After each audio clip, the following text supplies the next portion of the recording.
बेगूसराय में महिला के साथ हुई गैंग रेप की वारदात में न्यूज 18 की खबर का बड़ा असर हुआ है। चकिया थाना अध्यक्ष निलंबित किए गए।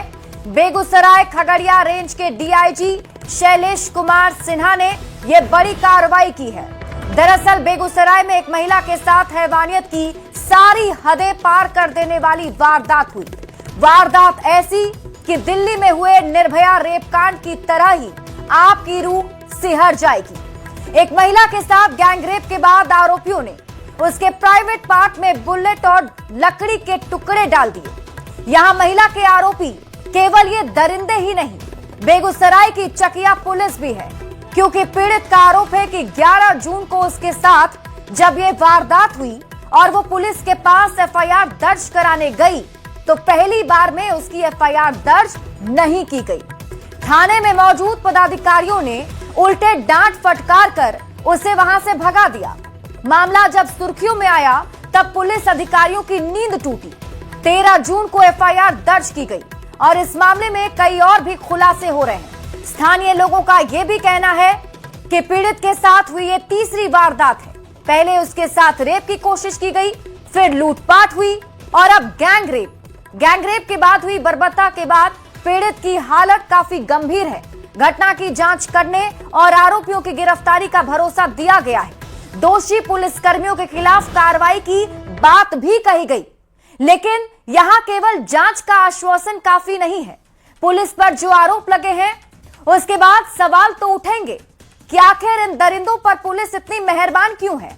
क्यों पुलिस ने पहली बार में एफआईआर दर्ज नहीं की? क्या आरोपियों की पुलिस से कोई साठगांठ है? दरिंदे आखिर कब गिरफ्तार होंगे और बेगूसराय की इस पीड़िता को इंसाफ कब मिलेगा? के साथ 3 घटनाएं हुई। एक छिनते की घटना हुई, दूसरी घटना अटेम्प्ट टू रेप हुआ और तीसरा उसके साथ गैंग रेप हुआ। पिछली 2 घटनाओं में पुलिस के रवैये के कारण अपराधी का मनोबल बढ़ा और उन 2 घटनाओं में अवेलेबल सेक्शंस में मुकदमा दायर कर उन्हें थाना से ही जमानत दे दिया गया, जिसका परिणाम ये हुआ कि आप देख रहे हैं कि ये घर और ये सघन आबादी वाले इलाके में वो आकर रात में खींचकर उसके साथ गैंग रेप किया। बेगूसराय में घटी बड़ी घटना प्रशासनिक व्यवस्था पर बड़े सवाल भी खड़े कर रही है। दरअसल मामला ये है कि एक पीड़ित महिला को 5 लोगों के द्वारा जबरन बलात्कार किया जाता है एवं उसके प्राइवेट पार्ट में बुलेट एवं लकड़ी के टुकड़े डाल दिए जाते हैं। लेकिन जब महिला शिकायत करने के लिए संबंधित थाने पर पहुंचती है तो वहां थाना अध्यक्ष के द्वारा और उसी के साथ डांट फटकार की जाती है और उसे थाने से भगा दिया जाता है, ऐसा महिला का आरोप है। इसके बाद जब महिला को दर्द की अनुभूति होती है तब उसे इलाज के लिए सदर अस्पताल लाया जाता है, जहां उसके प्राइवेट पार्ट से बुलेट एवं लकड़ी के टुकड़े बरामद होते हैं। तब प्रशासन की आंख खुलती है और प्रशासन के द्वारा कड़े एक्शन लेने की बात कही जाती है। एक जांच टीम का गठन किया जाता है, जिसकी देखरेख में महिला का मेडिकल चल रहा है। अभी भी महिला का इलाज सदर अस्पताल बेगूसराय में चल रहा है।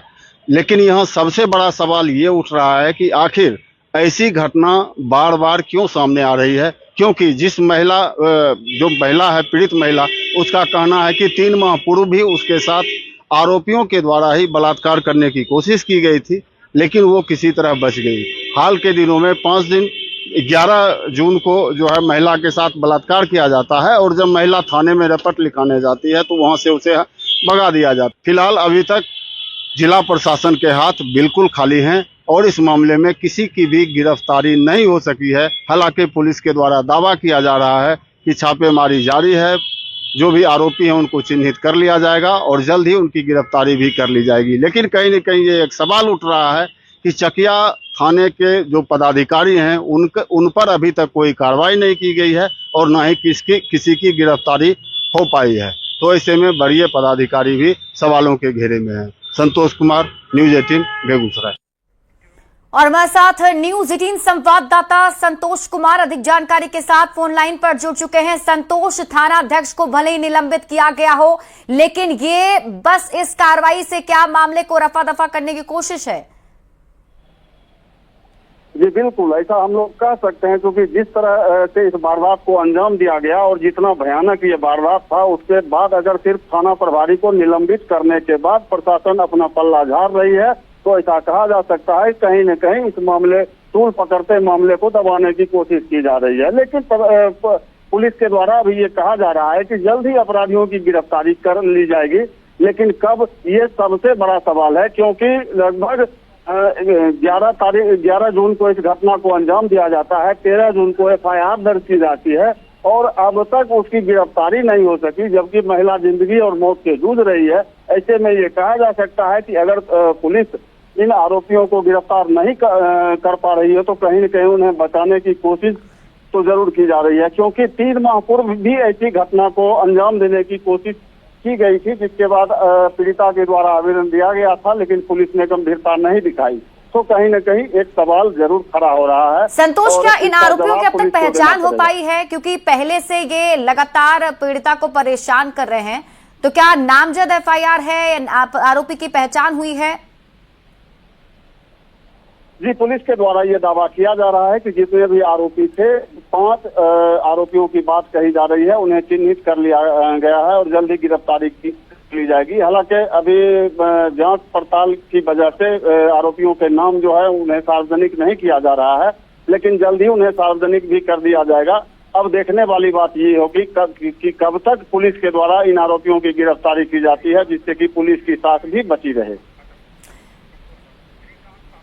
और हमारे साथ श्रीकांत शास्त्री बेगूसराय के DM फोन लाइन पर जुड़े हुए हैं। सर, स्वागत है आपका न्यूज़ 18 बिहार झारखंड पर। लेकिन सबसे बड़ा सवाल आपसे यही कि पुलिस आखिर कब पीड़िता को इंसाफ दिलाएगी? 3 महीने से एक लड़की को लगातार परेशान किया जाता है, FIR दर्ज कराने पहुंचती है तो पुलिस FIR दर्ज नहीं करती है। वस्तु स्थिति वह नहीं है जो आप बता रही हैं, पूरी छानबीन की जा रही है, पुलिस इसमें लगी हुई है। मेडिकल रिपोर्ट जो पहले हम लोगों को मिला है वो और अभी की जो बात आ रही है, दोनों में डिफरेंस है, इसीलिए हम लोग पूरी जांच कर रहे हैं और 1 घंटे के अंदर में पुलिस की जांच पड़ताल आपको मिल जाएगी, सूचना मिल जाएगी। लेकिन सर, ये बहुत बड़ी लापरवाही है, तीसरी बार ये घटना पीड़िता के साथ है। ऐसा नहीं कह सकते अभी पूरी जांच चल रही है, पूरी रिपोर्ट आ जाने दीजिए, थोड़ा सा इंतजार कर लीजिए प्लीज। अभी थानाध्यक्ष को निलंबित किया गया है सर, आगे क्या कुछ कार्रवाई की सोच रहे हैं आप लोग? बाकी विशेष जानकारी हमारे पुलिस अधीक्षक साहब दे पाएंगे। Thank you. ठीक है सर, हमारे साथ जुड़ने के लिए और बातचीत करने के लिए। तो बेगूसराय के DM जो हैं वो हमारे साथ अभी जुड़े थे, जिन्होंने बताया कि अभी रिपोर्ट चेक की जा रही है और उसके बाद कार्रवाई इस पर आगे होगी। हमारे साथ संतोष लगातार बने हुए हैं। संतोष, DM से हमारी अभी बातचीत हुई, आपने सुना ही होगा, वो कह रहे हैं कि अभी छानबीन चल रही है, उसके बाद ही कुछ बता पाएंगे। जी जरूर, DM ये बात जरूर कर रहे हैं कि जो रिपोर्ट आए हैं वो अलग अलग हैं, लेकिन मैं आपको बता दूं, जो तस्वीरें सामने आई थी वो दिखाने लायक तस्वीरें नहीं है और कहीं न कहीं ये स्पष्ट है कि महिला के साथ जो है दुर्व्यवहार किया गया है और बर्बरतापूर्ण ढंग से जो उसके प्राइवेट पार्ट में जो भी और बुलेट हो या लकड़ी के टुकड़े हो ये डाले गए थे, तो कहीं न कहीं ये प्रमाणित हो रहा है। तो ये प्रशासन को जरूर सोचना चाहिए कि जब इतना साक्ष्य है तो क्या ये पर्याप्त साक्ष्य नहीं है, क्योंकि एक बार नहीं 3री बार ये घटना हुई है। और आम लोग तो ये भी कह रहे हैं, जो विक्टिम के साथ जो है अभी तो बलात्कार किया गया, इससे पहले उसके साथ मारपीट की गई थी, छिनतई की गई थी और एक बार जो है और बलात्कार करने का प्रयास किया गया था, जिसमें आरोपी असफल रहे थे। जी ठीक है संतोष, आप इस खबर पर नजर बनाकर रखिए, शुक्रिया इस अपडेट के लिए। बढ़ते हैं आगे और अब बात अगली खबर की। पटना में टेंडर घोटाला मामले में SVU ने बड़ी कार्रवाई की है। SVU की 3 टीमों ने एक साथ 2 IAS अधिकारियों योगेश कुमार सागर और अभिलाषा शर्मा समेत रिशु श्री के करीबी बताए जा रहे पवन कुमार के ठिकानों पर छापेमारी की। हालांकि कार्रवाई से पहले तीनों के फरार होने की जानकारी सामने आई है। फिलहाल SVU की टीम मामले से जुड़े दस्तावेज और अन्य साक्ष्यों की जांच में जुटी हुई है। टेंडर घोटाला मामले में SVU की बड़ी कार्रवाई आज चल रही है। 3 ठिकानों पर ये रेड की कार्रवाई जो है वो SVU के द्वारा किया जा रहा है। एक ठिकाना जो है वो अभिलाषा कुमारी शर्मा का है, B3/43 ये आवास है और यहाँ जो है अभिलाषा कुमारी शर्मा रहती हैं। हालांकि अभी वो फरार हो चुकी हैं।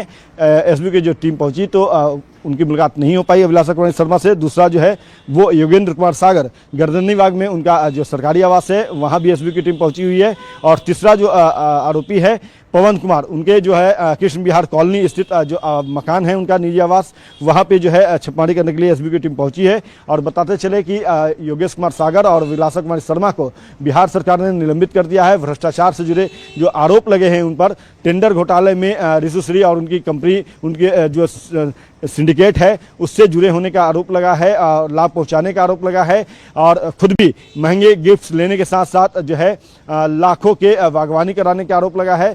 तो इसी आरोप में जो है बिहार सरकार ने अभिलाषा कुमारी शर्मा को निलंबित किया। और आज जब इनके ठिकाने पर एसबीयू की टीम पहुंची थी छापेमारी करने तो वो फरार पाई गई हैं।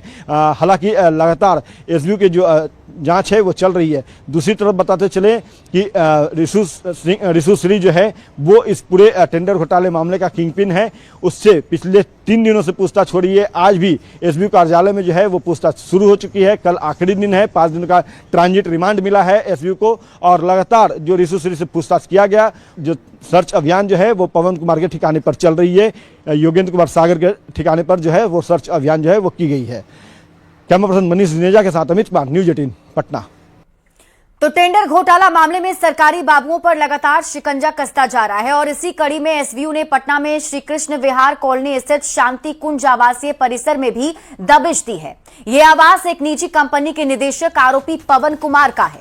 पवन कुमार पर भी सरकारी टेंडर में बड़ी धांधली का आरोप है कि निजी कंपनी एमएस मातृत्व इंफ्रा प्राइवेट लिमिटेड के निदेशक पवन कुमार ने आईएएस अधिकारी योगेश कुमार सागर और आईएएस अभिलाषा कुमारी शर्मा के साथ मिलकर सरकारी टेंडर में हेराफेरी की थी। इस पूरी प्रक्रिया में टेंडर माफिया ऋषु श्री और उससे संबंधित कंपनी को भी लाभ पहुंचाया गया, जिससे सरकारी राजस्व को भारी नुकसान हुआ।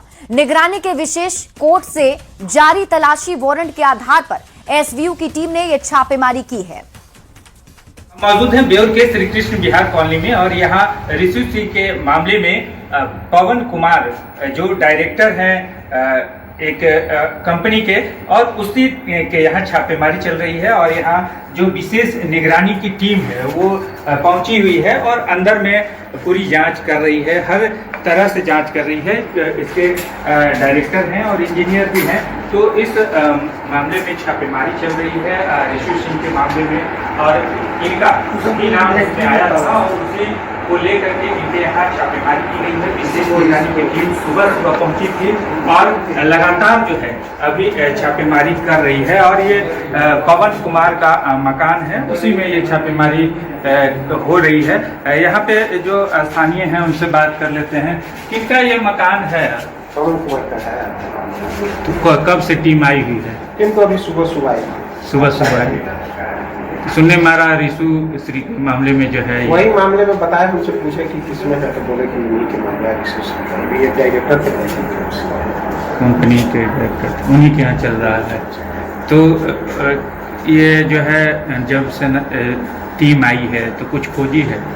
वही ताला वाला तोड़ के लोग अपना कर रहे हैं, सब ताला तोड़ा है, बंद था। तो यहाँ नहीं रहते पवन कुमार? नहीं रहते तो यही थे, लेकिन अभी नहीं है। 10-15 दिन से गायब है। क्या नाम है आपका? सरोज कुमार। तो 10-15 दिनों से पवन कुमार गायब हैं और ऋषु श्री के मामले में इनका भी नाम था। तो जो विशेष निगरानी की टीम है वो ताला तोड़ करके इनके घर में घुसी है और पड़ोसियों की देख रेख में जो है जांच चल रही है और जो छापेमारी है वो चल रही है और जो कागजात है अंदर सभी कमरे की तलाशी लेकर के तलाशी ली गई है। बहुत सारे कागजात मिले हैं जिसकी जाँच की जा रही है। फिलहाल जो है पवन कुमार फरार हैं। पटना से न्यूज 18 के लिए मनीष शर्मा। टेंडर घोटाला मामले में अब आईएएस संजीव हंस की मुश्किलें भी बढ़ती हुई दिख रही हैं। एसवीयू यानी स्पेशल विजिलेंस यूनिट ने पूछताछ के लिए हाजिर होने का समन जारी किया है। एसवीयू ने संजीव हंस के ऑफिस और आवास दोनों जगह नोटिस भेजा है। पूछताछ के लिए हाजिर होने का आदेश दिया गया है। बता दें कि ऋषु श्री से संबंध और टेंडर घोटाले में नाम आने के बाद एसवीयू ने संजीव हंस को भी आरोपी बनाया है, जिसके बाद संजीव हंस ने पिछले दिनों एसवीयू के एडीजी पंकज दाराद के नाम 4 पन्ने का लंबा चौड़ा पत्र लिखकर खुद को बेगुनाह बताया था और पुराने मामले जिसका कोर्ट में निष्पादन हो चुका है उसी आधार पर एफआईआर में नाम डालने और आरोपी बनाने का आरोप भी लगाया था। संजीव हंस ने रिशु श्री से भी किसी तरह के संबंध से इनकार किया था और अपने कार्यकाल में रिशु की कंपनी को किसी भी तरह का टेंडर देने के आरोपों से इनकार किया था। लेकिन एसबीयू तमाम पुख्ता सबूतों के आधार पर संजीव हंस पर शिकंजा कसती जा रही है। वहीं दूसरी तरफ टेंडर माफिया रिशु श्री से लगातार तीसरे दिन भी पूछताछ हुई, जिसमें वो एसबीयू के अधिकारियों को ज्यादातर सवालों में गोलमोल जवाब देता रहा। लेकिन जांच एजेंसी के अधिकारियों ने भी साफ साफ हिदायत दी कि रिमांड पर हो, सच सच बताओगे तो कानूनी तौर पर राहत मिल सकती है, अगर सच छिपाया तो महंगा पड़ेगा। टेंडर माफिया रिशु श्री के खुलासे के बाद बिहार के चर्चित आईएएस अधिकारी और बिहार विद्यालय परीक्षा समिति यानी बीएसईबी के अध्यक्ष आनंद किशोर के खिलाफ भी बड़ी कार्रवाई हुई है। आनंद किशोर को बीएसईबी के अध्यक्ष पद से हटा दिया गया है और उनकी जगह पटना के डीएम त्यागराजन एसएम को बीएसईबी का नया अध्यक्ष की जिम्मेदारी दे दी गई है। पिछले 10 साल से आनंद किशोर बीएसईबी के अध्यक्ष थे और घोटाले में नाम आने के बाद उनके खिलाफ ये कार्रवाई की गई। हालांकि वे अभी भी वन एवं पर्यावरण विभाग में एसीएस के पद पर बने हुए हैं। तो वहीं बिहार बोर्ड के अध्यक्ष पद से आनंद किशोर को हटाए जाने के बाद सियासी बयानबाजी तेज हो गई। इस मुद्दे पर पक्ष और विपक्ष के नेताओं ने क्या कुछ कहा है, आपको दिखाते हैं। राज्य की सरकार अपनी समीक्षा के आधार पर विकासात्मक कार्यों में तेजी लाने के लिए अधिकारियों का स्थानांतरण करती है। अब रही बात कि कौन किस मामले में दोषी है, ये पूरी तरीके से एक कानूनी प्रक्रिया है और कानून अपने नियमों का पालन करता है। जो भी व्यक्ति दोषी होगा वैसा कोई भी व्यक्ति सुशासन की सरकार में, सम्राट चौधरी जी की सरकार में बख्शा नहीं जा। ट्रांसफर की प्रक्रिया एक नियमावली के तहत एवं मुख्यमंत्री जी का विशेषाधिकार क्षेत्र उनको प्राप्त है। किस पदाधिकारी को किस डिपार्टमेंट में किस जिला में भेजा जाए और उससे डेवलपमेंट का कार्य सुचारू तरीके से चलाया जा सकता है, उसकी उपयोगिता कहाँ सही हो सकता है, ये मुख्यमंत्री जी का विशेषाधिकार क्षेत्र है। नीतीश कुमार के नेतृत्व वाली जो सरकार नवरत्ना को संरक्षण दे रही थी, वो नवरत्ना ने टेंडर माफिया के माध्यम से रिशु श्री जैसे लोगों ने जो पूरे सिस्टम और पूरे व्यवस्था को अपने अनुसार चलाने का काम किया, उसके कारण बिहार में भ्रष्टाचार की जड़ें इतनी मजबूत हो गई कि भ्रष्टाचार को लोग सदाचार और शिष्टाचार के रूप में देखने लगे। घोटाले का मास्टरमाइंड तो खुद नीतीश कुमार है। आनंद किशोर तो मोहरा भर है, ऐसे दर्जनों अधिकारी हैं जो मोहरा बनाए गए थे। नीतीश कुमार और दीपक कुमार ने मिलकर बिहार में तमाम भ्रष्टाचार किए, तमाम घोटाले किए। सीए जी ने जो 70,000 करोड़ और उसके अगले वित्तीय वर्ष में 71,000 करोड़ के घोटालों की आशंका जताई, वो भी नीतीश कुमार के संरक्षण में हुआ है। तो असली घोटालेबाज तो शानदार सरकारी बंगलों में Z+ सिक्योरिटी में रह रहा है और मोहरों पर गाज गिरेगी। बढ़ते हैं आगे और बात अगली खबर ही करेंगे। छपरा आनंद विहार साप्ताहिक एक्सप्रेस ट्रेन छपरा जंक्शन से खुलने को तैयार है और इस ट्रेन का लोकार्पण करने आज रेल मंत्री खुद छपरा पहुंच रहे हैं। इस मौके पर मुख्यमंत्री सम्राट चौधरी भी मौजूद रहेंगे। छपरा जंक्शन पर इस नई ट्रेन को देखने के लिए लोग भी पहुंच रहे हैं और ट्रेन के साथ सेल्फी ली जा रही है। दिल्ली के लिए सीधी ट्रेन सेवा मिलने से यहाँ के लोगों में काफी खुशी है। नई ट्रेन में सवार कुछ लोगों से बात की है न्यूज 18 संवाददाता अमित कुमार ने। के लिए सीधी ट्रेन जो है वो शुरू हो रही है। रेल मंत्री अश्विनी वैष्णव और मुख्यमंत्री सम्राट चौधरी खुद हरी झंडी दिखा करके इस ट्रेन को रवाना करने वाले हैं। यात्रियों से हम बात करते हैं। भैया, एक नया ट्रेन शुरुआत हो रहा है, कितना खुशी मिल रहा है? बहुत खुशी मिल रहा है सर। सीधा ट्रेन नहीं था यहाँ से? नहीं सर, ट्रेन यहाँ से नहीं था। अब आज शुरुआत कर रहे हैं। मोदी जी के प्रधानमंत्री काल में देश बढ़ रहा है। बहुत जी धन्यवाद है मोदी जी का। क्या नाम हुआ? शिव नारायण सिंह। देखिए इनके हाथ में पास भी है। विशेष ट्रेन गाड़ी जो है छपरा आनंद विहार उद्घाटन विशेष गाड़ी जो है 0227 और ये उद्घाटन होना है। और यहाँ देखिए और भी लोग हैं, इनसे भी बात करते हैं। ये तमाम लोग जो हैं वो इस स्पेशल ट्रेन से जा रहे हैं। क्या कहेंगे, आज नया ट्रेन से जा रहे हैं? सर जी अभी तो हम अच्छा है? अच्छा है हाँ। मैडम क्या कहेंगी, नए ट्रेन में हाथ में झंडा लेकर के खुशी है चेहरे पे? जी बहुत खुशी है। हाँ? बहुत खुशी है। देश बदल रहा है। हाँ हाँ। क्या कहेंगे आप? नए ट्रेन से जाने से बहुत अच्छा लग रहा है, देश अच्छा बहुत सही लग रहा है। हाथों में तिरंगा, चेहरे पे मुस्कान, पूरा परिवार जो है वो जा रहा है। क्या कहेंगी, मोदी जी का ट्रेन से जा रहे हैं? अच्छी बात है, अच्छी बात है, खुशी हो रही है देखकर। हाँ हाँ हाँ। आप बताइए क्या? बहुत खुशी हुई। बहुत खुशी हुई। तो देखिए ये चेहरे पे मुस्कान है, हाथों में तिरंगा है और ये तमाम जो यात्री हैं वो आज इस विशेष ट्रेन से जो है वो दिल्ली रवाना हो रहे हैं और इस ट्रेन को रेल मंत्री जो है अश्विनी वैष्णव और मुख्यमंत्री सम्राट चौधरी अपने हाथों जो है हरी झंडी दिखा कर रवाना कर रहे हैं। इसके साथ साथ और 2 ट्रेनें जो हैं वो गोरखपुर से रवाना हो रही है और कहीं कहीं कह सकते हैं कि जो वादा रेल मंत्री ने किया था, प्रधानमंत्री ने किया था देशवासियों को कि आपको हम उच्च कोटि के ट्रेन देंगे और ट्रेनों की संख्या बढ़ाई जाएगी, हाई स्पीड की ट्रेन जो है वो चलाई जाएगी और अब वो तस्वीर जो है वो आज यहाँ छपरा से भी देखने को मिलने लगी है। कैमरा पर्सन मनीष जुनेजा के साथ अमित कुमार, न्यूज़ 18 छपरा। पूर्व मुख्यमंत्री नीतीश कुमार बाढ़ के करौटा स्थित जगदम्बा मंदिर में मां दुर्गा की पूजा अर्चना करने पहुंचे। इस दौरान लोगों ने नीतीश कुमार जिंदाबाद के नारे भी लगाए। पूर्व मुख्यमंत्री ने सबका अभिनंदन किया। पूजा अर्चना के बाद वापस पूर्व मुख्यमंत्री लौट गए।